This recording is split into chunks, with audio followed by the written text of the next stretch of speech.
side mission through the Strait of Hormuz, which at its most narrow navigable shipping lane is 2 miles right off the coast of Iran. They can just lob missiles over. So it's a suicide mission. He realizes, wait, they're not going to help me with that. And then the countries themselves say, we're not going to join a war we didn't even start. And then when I come on this panel, you guys are like, oh, these countries don't want to help us finish the job. They didn't start the job. They didn't start any of this. So why are they our allies? Because we are a do they all get like veto power when President Donald? Politics often reveals its biggest truths not through speeches, but through moments of direct confrontation. When people with fundamentally different worldviews sit across from one another, the real divide isn't just about policy. It's about how each side sees America's role in the world. That's exactly the kind of debate we're breaking down today. Rather than focusing on who scored the loudest applause, we're taking a closer look at the reasoning behind the arguments, where each position held up under scrutiny and where the logic began to fall apart. Some claims carried weight, others raised difficult questions, and a few exposed contradictions that deserve a closer examination. As we move through the discussion, I'll point out the moments that stood out most, explain why certain arguments were more persuasive than others, and add context that helps place the debate into a broader political picture. By the end, I'd also like to hear how you interpreted these exchanges and whether you reached the same conclusions or saw things differently.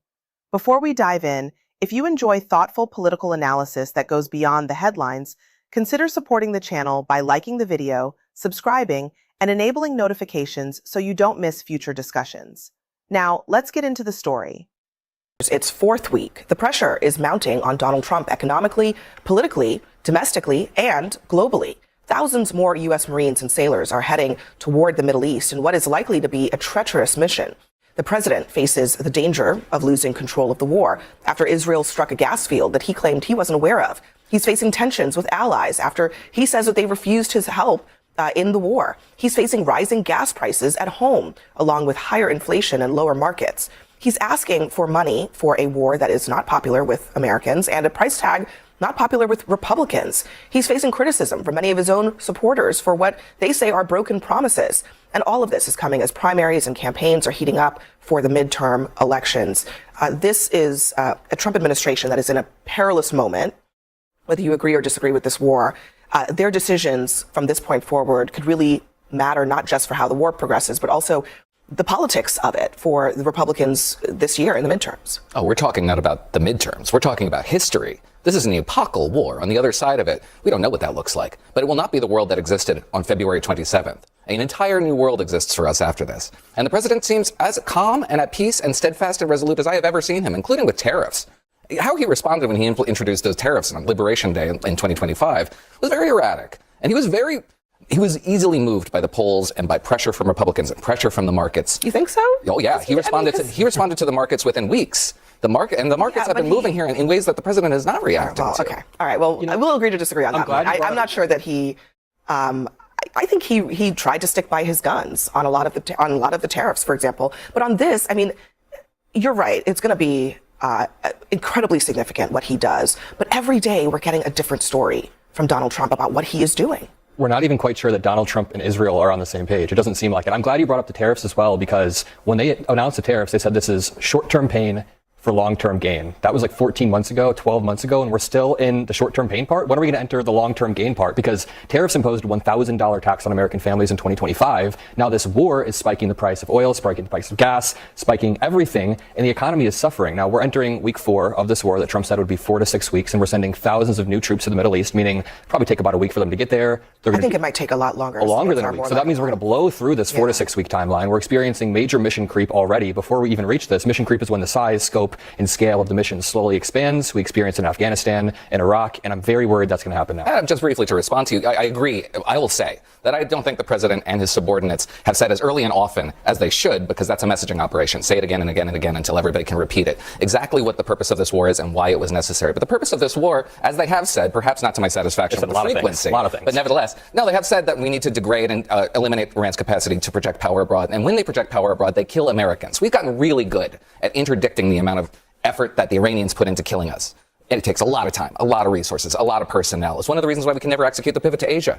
On the other side of this war is the possibility of another world without the Islamic regime. Wait a minute. Without the foremost sponsor of Islamist terrorism in North America, in Europe, in Latin America. And yes, it is a national security issue, whether or not Israel is on the same page with us, because the American people are under threat every day. If we And eliminating that threat is a value. So just think, you might be right.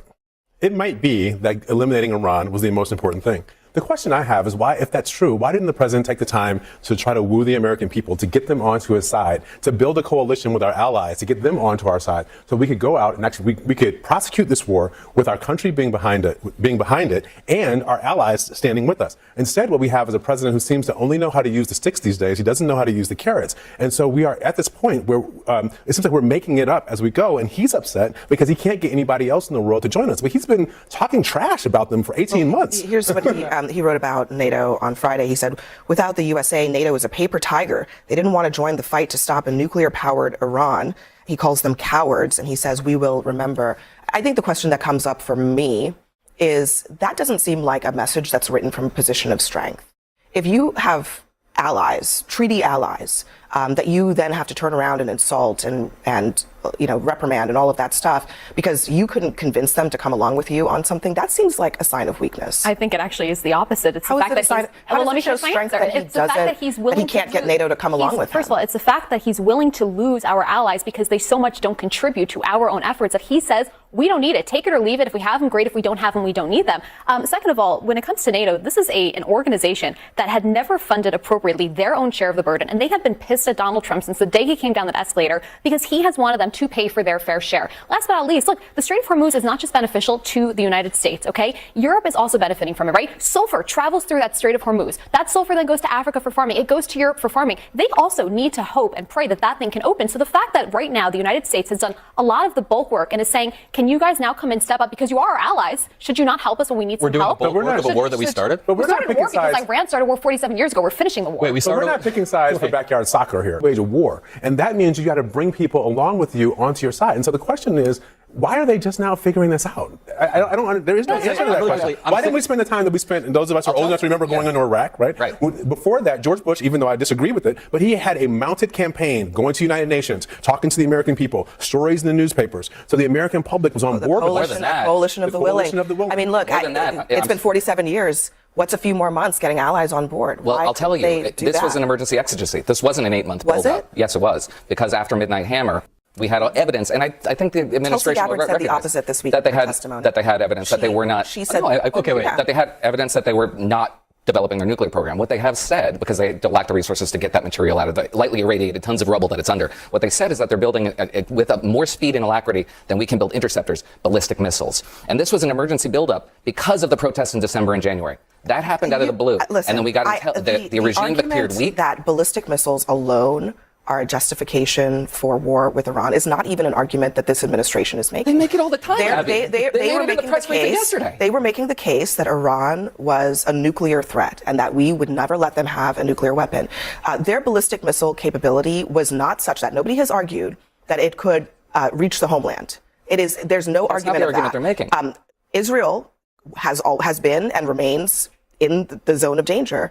But I guess I don't know that if you were to take that to the American people and say, Iran was building conventional weapons, ballistic missiles, and we need to go to war with them for the first time in 47 years, I'm not sure that would be a winning argument, which is why they weren't making it. They started making it again.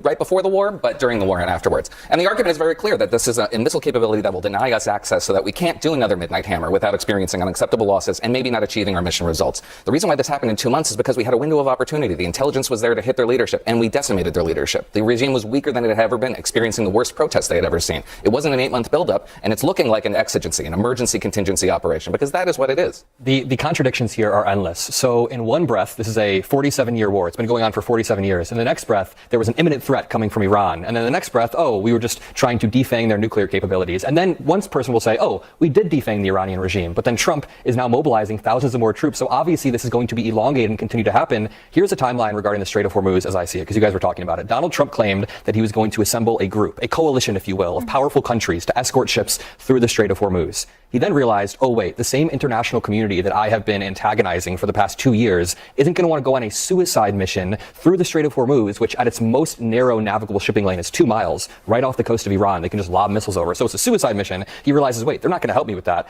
And then the countries themselves say, we're not going to join a war we didn't even start. And then when I come on this panel, you guys are like, these countries don't want to help us finish the job. They didn't start the job. They didn't start any of this. So why are they our allies?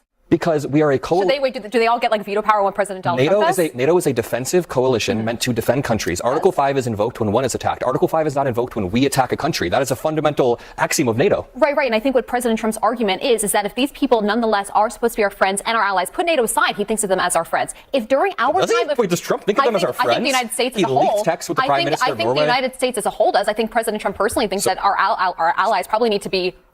maybe he treats them like enemies and he treats Russia like allies. Why won't Greenland by force if necessary? We threatened to take property from one of our allies. You know the funniest part about it? None of our allies could do a damn thing about it if he actually took Greenland. You know what? Here's the thing. Leadership. This is a question. This is not a question of.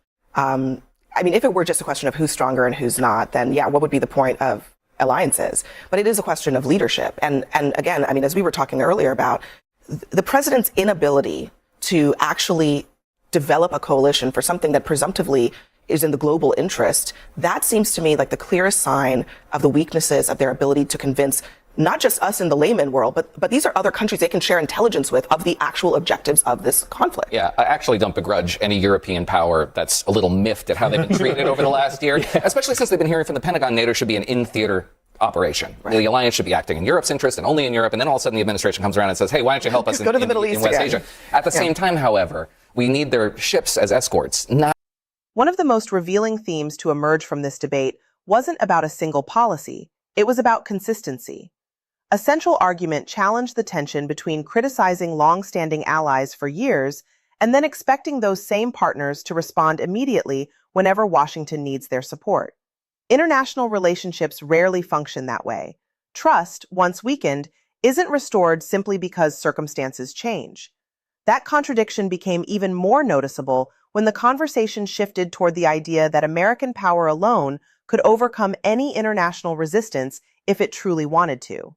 On one side, there was frustration that allied nations weren't doing enough.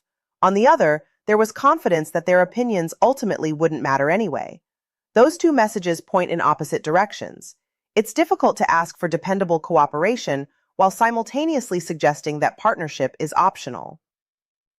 To be fair, one perspective during the exchange did acknowledge that America's relationships with traditional allies have suffered over time.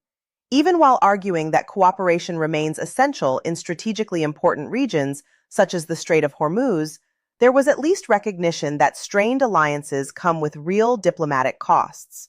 Whether or not you agree with the proposed solution, accepting that damaged partnerships have consequences creates a more grounded starting point for the discussion.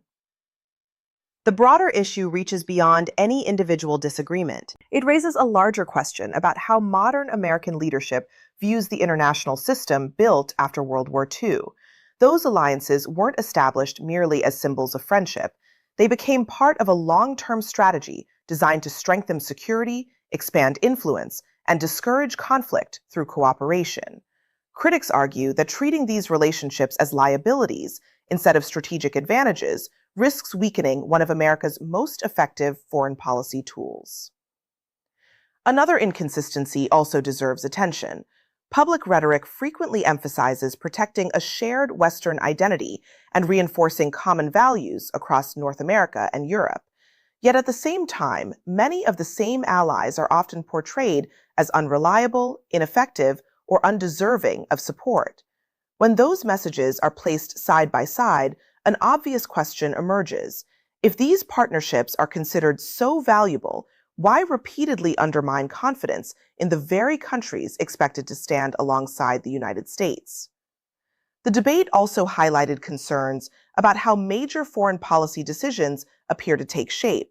Critics argue that important shifts sometimes seem to follow high-profile meetings or the influence of close advisors, rather than a clearly communicated long-term strategy. Confidence and decisive leadership certainly have their place, but they are not substitutes for careful planning, especially when decisions carry global consequences. That concern becomes even more significant when considering strategic locations like the Strait of Hormuz. While many immediately associate the region with oil shipments, its importance extends much further. The waterway supports the movement of essential goods and raw materials that affect global manufacturing, agriculture, and supply chains. Any serious disruption has the potential to ripple through international markets, influencing prices and economic stability far beyond the Middle East. Ultimately, this discussion circles back to one enduring reality. Presidential decisions rarely affect only one country. Every diplomatic choice, military calculation, or strategic partnership carries consequences that spread across the global stage. That's why debates over leadership style aren't simply political arguments. They're discussions about how enormous power should be exercised in an increasingly interconnected world. As always, political analysis benefits from different viewpoints. If you see these issues differently or believe another perspective deserves more consideration, share your thoughts below. Constructive discussion often reveals insights that no single viewpoint can capture.